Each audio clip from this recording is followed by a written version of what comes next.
You learn by making meaning.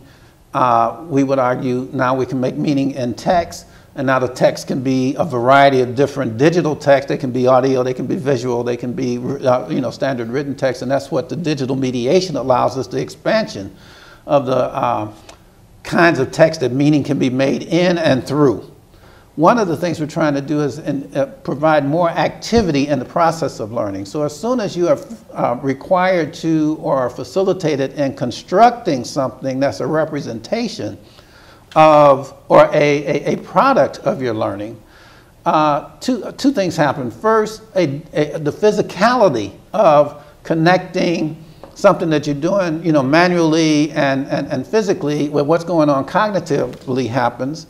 And then the opportunities for collaboration between different individuals in the meaning-making process to work together. Can we achieve the same means cognitively without digital mediation or without technical tools? Or if we bring the technical tool into the classroom, does that change everything in terms of what the teacher has to now think about and do in order to make that tool work for the maximum benefit of the students? And my argument was, any digital tool that you bring into the classroom changes the entire context of teaching and learning, even though there was an argument that sometimes it could just be substitution as opposed to transformation. So we could say, you read this text on a computer, that's no different from you reading it on a piece of paper. Yet, I would argue that as soon as you put the computer in there, it is different because there's a lighting thing going on. If you need to look up a word, it's instantaneously there. You don't have to walk across the room to a dictionary or ask another person. The point is that just bringing a camera into the classroom and saying, okay, kids, we want you to do a project that may be interviewing your elders or whatever, interviewing entrepreneurs in your community.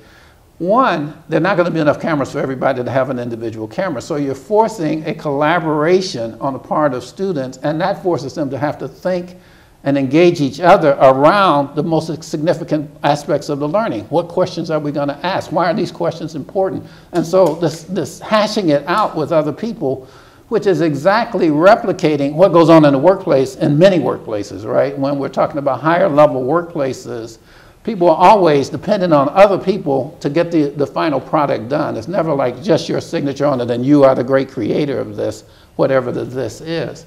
So something as simple as a digital camera and the fact that then a product emerges as a result of that. Maybe it's a video, maybe they've had to put like subtitles in on the video. They've had to make decisions about what to include and what to cut, and all of those editorial decisions are deep cognitive processes going on relative to what's important and what's not, what's more connected to the theme and what's not. You could parallel the writing of a traditional persuasive essay with the construction of a video essay. Then you could upload it online, and also immediately you have an audience of the entire universe.